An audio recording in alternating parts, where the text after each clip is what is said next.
that you might have consumed that make you, not medications, that make you urinate frequently, alcohol and caffeine. Not Sprite. Sprite doesn't have caffeine in it, but Coca-Cola, Pepsi products, things like that, Mountain Dew, soda that has caffeine in it, as well as alcohol. What those things do, they are diuretics. We're not talking about drugs at this point. They work a little differently. They inhibit production of ADH.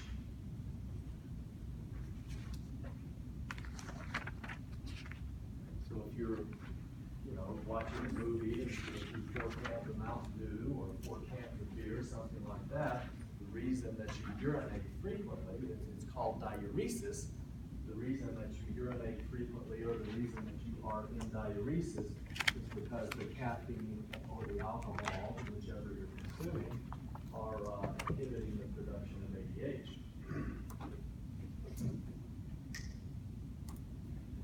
Last thing we want to put right here, and it doesn't really have anything at all to do with hemodynamics, but it's very important clinically. If you look at your chart, so you've got the keep it, the glucose, amino acids, to get rid of it, the urea. You've got sometimes you do lose glucose in your urine. What's that associated with? Diabetes, uncontrolled diabetes, extremely high blood sugar. Sometimes you retain some of your urea because you're making more than you can get rid of. And the reason you can't get rid of it all is because the kidneys aren't working properly. And the reason the kidneys aren't working properly is because they're failing. And they're failing because the liver's failing. And the liver's failing because, okay, you with me still? What I want you to add is white blood cells. You should not find white blood cells in your urine. If you do, that's a sign of an infection, a urinary tract infection.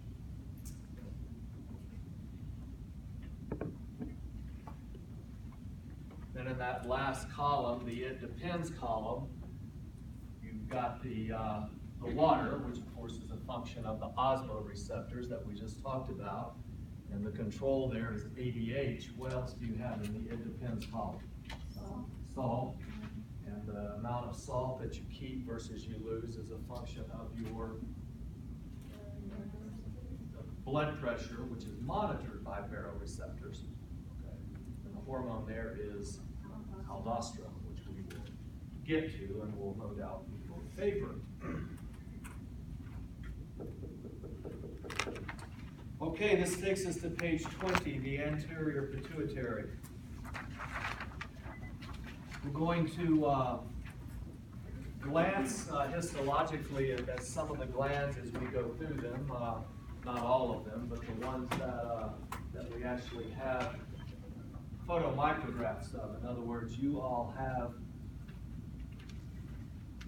this set of pictures that you printed off D2L. There's a zip file on D2L with these pictures, and it's endocrine histology is something that you will add to whatever histology you learned in 201. Doesn't matter if it was with me or with somebody else. You certainly studied histology in 201. So if you haven't printed these, you certainly want to do so, and I would suggest you have them with you so that as I talk about them in this room, you can pull them out. If you want to write little labels on them, you'll be able to. So the ones that come up this morning, or the one that comes up right this second, is the pituitary, because that's what we're starting in Roman numeral 2 on page 20. Now these pictures that you're looking at now are in your textbook. I don't care if you want to snap a picture of them, but you've got the pictures because they're in your textbook. So this one is the pituitary gland, and it shows us things that we already know, things that we learned in the context of the diencephalon.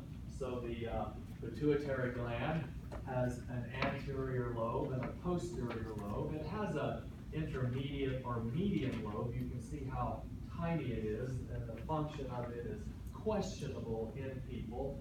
It possibly produces MSH. But then some people say, no, MSH comes from the anterior, not the intermediate, so I don't know, who's going to ask. We know that the pituitary is connected by a little stalk called the infundibulum to the hypothalamus. So we sort of talked about this. The point now is to look at it histologically. We see the pituitary sitting in the sella turcica of the sphenoid bone. That's from last semester. So we know that the anterior lobe is glandular. We know it makes hormones. We know that the hypothalamus releases factors like TRH, for example, that tell the anterior pituitary to release TSH. That, of course, is the hypothalamo-hypophyseal-chordal system. We know, on the other hand, that the posterior pituitary doesn't make anything. It's nervous tissue. There are neurosecretory cells, not shown in this picture. That's sort of a drag. But the bodies, the nuclei of the neurosecretory cells, make the hormones. They travel through the hollow axons into the posterior pituitary where they're stored until they are released. Those, of course, are simply oxytocin and ADH. None of that is new to you. So what we want to look at now is the histology of the pituitary gland. So, useful picture. So here on the left is the anterior, and it looks sort of like a classic glandular epithelial tissue. On the right, the far right, is the posterior pituitary, which, I'll be honest, it doesn't really look much like nervous tissue. It's supposed to, but it doesn't. So let's go to the photomicrographs that you have pulled off of D2L, and it will look the way it's supposed to.